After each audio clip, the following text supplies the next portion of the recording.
पेठवडगाव इथं स्वर्गीय doctor A.M. Chougule यांच्या आशीर्वादानं रविवार दिनांक 19 एप्रिल रोजी सायंकाळी 6 वाजता पालकमंत्री प्रकाश आंबेडकर, उच्च तंत्र शिक्षण मंत्री चंद्रकांतदादा पाटील यांच्या हस्ते सुपर स्पेशालिटी गिरिजा हॉस्पिटलचं भव्य उद्घाटन होणार असून या हॉस्पिटलच्या सुविधेचा लाभ पेठवडगाव पंचक्रोशीतील सर्व नागरिकांना होणार आहे। तर या कार्यक्रमास उपस्थित राहावं असं आवाहन डॉक्टर चौगुले परिवाराच्या वतीनं करण्यात आलंय। स्थळ doctor Chougule complex, ST stand समोर, पेठवडगाव, तालुका हातकणंगले, जिल्हा कोल्हापूर।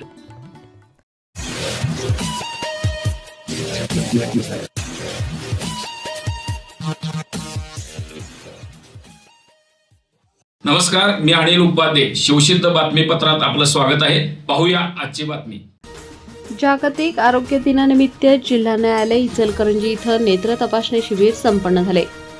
जागतिक आरोग्य दिनानिमित्त हातकणंगले तालुका विधी सेवा समिती इचलकरंजी आणि the Ichalkaranji bar association Ichalkaranji, Rotary Club of Ichalkaranji, Rotary Club of Sangli mid town, Sudarshan eye hospital यांच्या संयुक्त विद्यमाने जिल्हा न्यायालय इचलकरंजीच्या प्रांगणात डायबेटिक रेटिनोपॅथी स्क्रीनिंग कॅम्पचे आयोजन करण्यात आले होते।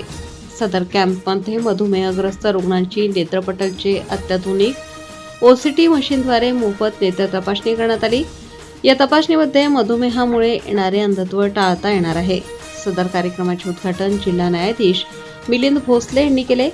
या कार्यक्रमात प्रसंगी दिवाणी न्यायाधीश GM नदाफ, सुदर्शन आय हॉस्पिटलचे doctor Suresh Wagh, Rotary Club of Ichalkaranji सेंट्रलचे अध्यक्ष Ghanshyam Savlani, project committee chairman Shivkumar Dhad, Amrish Sarda, Kiran gas एजन्सीचे हिराचंद बरगाले, नॅचरल ग्रुपचे श्रीवल्लभ बांगड, यतिराज भंडारी, रोटरी क्लबचे सर्व सदस्य उपस्थित होते। सदर कार्यक्रमाचे नियोजनास दी इचलकरंजी बार असोसिएशनचे अध्यक्ष राजगोपाल रामानंद तोष्णीवाल, उपाध्यक्ष राजाराम सुतार, सचिव अभिजित माने, सहसचिव आदित्य मुदगल, खजिनदार विजय शिंगारे, शैलेंद्र राजपूत, राहुल काटकर, महेश कांबळे, महिला प्रतिनिधी दीपाली हणभर, अर्चना कुलकर्णी, कीर्ती जैत व कोल्हापूर जिल्हा नोटरी संघाचे अध्यक्ष अधिवक्ता अमित सिंग, अधिवक्ता संजय खंजिरे, अधिवक्ता इसहाक समडोळे, अधिवक्ता संजय मुंगळे यांचे सहकार्य लाभले। तसेच सदर कार्यक्रमास वकील मंडळी, न्यायालयीन कर्मचारी आणि पक्षकार मोठ्या संख्येने उपस्थित होते। सदर नेत्र तपासणी शिबिराचा लाभ 200 पेक्षा जास्त जणांनी घेतला।